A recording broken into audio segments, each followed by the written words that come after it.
I've been slacking on the Oshinoko manga. I finally sat down and caught up, and I was greeted with this chapter, this moment in particular. And I think that I don't even need to read what's going on screen, I don't even need to describe it. But, like, when I got to this chapter, and this was the chapter I caught up with, I was just like, yikes. There's really there's no other word to really describe this situation. And I want to point something out here, okay?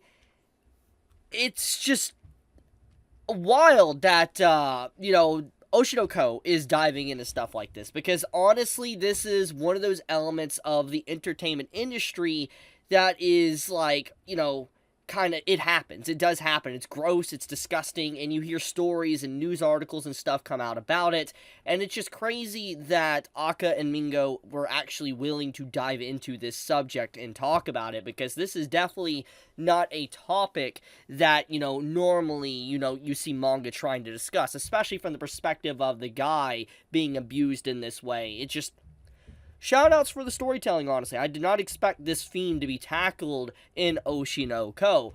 But let's actually get into the details here. So, what's going on in these latest chapters since I caught up is that it's giving us much needed context to, like, Ai and Hikaru's relationship.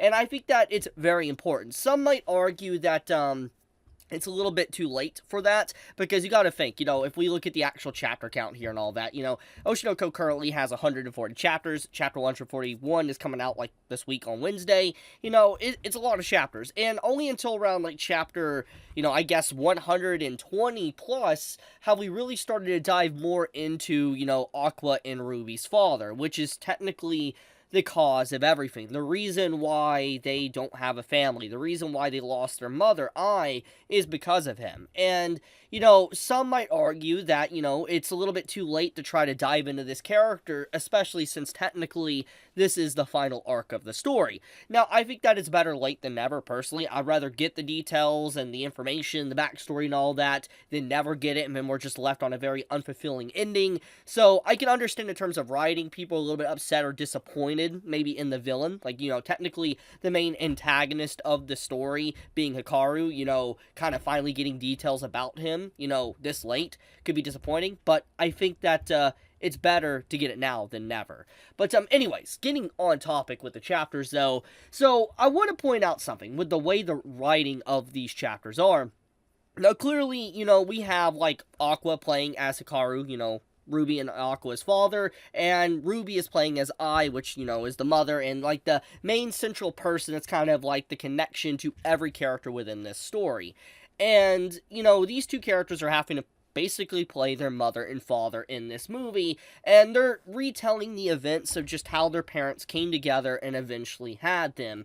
And, you could assume that maybe there's a lot of things that are just filling in the gaps or might not have really happened within the story of Oshinoko, but we gotta remember that at the end of the day, this is our first real look at, like, the details of this backstory, and most likely Aka and Mingo are kind of filling in the gaps here and actually giving us true backstory. Like, everything that's going on here with these flashbacks, which is what it feels like. It feels like a flashback.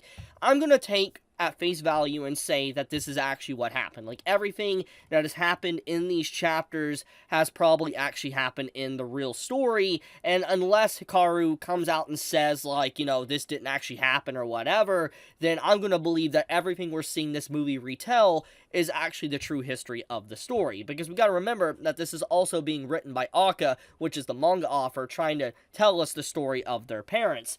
But, let's get into Hikaru for a second, because he's a very complex character now after this chapter alone, and it really complicates, kind of going forward, how is his character going to be presented in the story.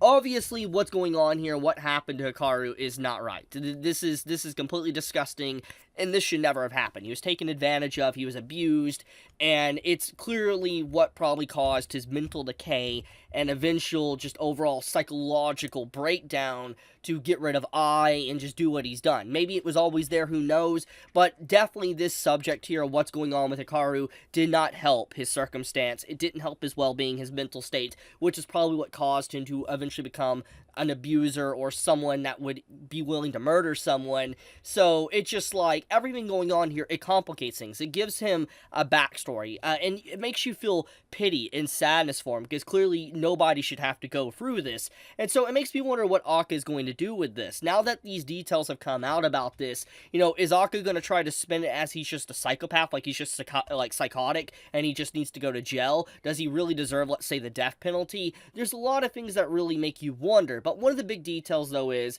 that I think that it is an interesting way to write the final villain, especially with someone that, is loathed and hated and the community collectively thinks is irredeemable, to turn out like this with the latest chapter. It's kind of jaw-dropping, honestly. I am curious to see how the community and how the author is going to write this, because this can be very messy. Like, if the writer does not handle this right, this could be very messy and just straight up a garbage conclusion to the story, because of just how maybe the character writing is. But we gotta remember that Aka, is a master at their craft, and they wrote something like, Kaguya-sama. So, when you think about Kaguya-sama, and how high quality that series is, and just how well it was, and how it's very clear that most of the community pretty much agrees that the ending is amazing, we could assume that Oshinoko is probably gonna wind up in the same exact vein. Now, obviously, this doesn't mean that if someone makes a banger, that they're always going to make bangers, but, there's a higher chance, especially if they already have a successful series that was able to satisfy the community.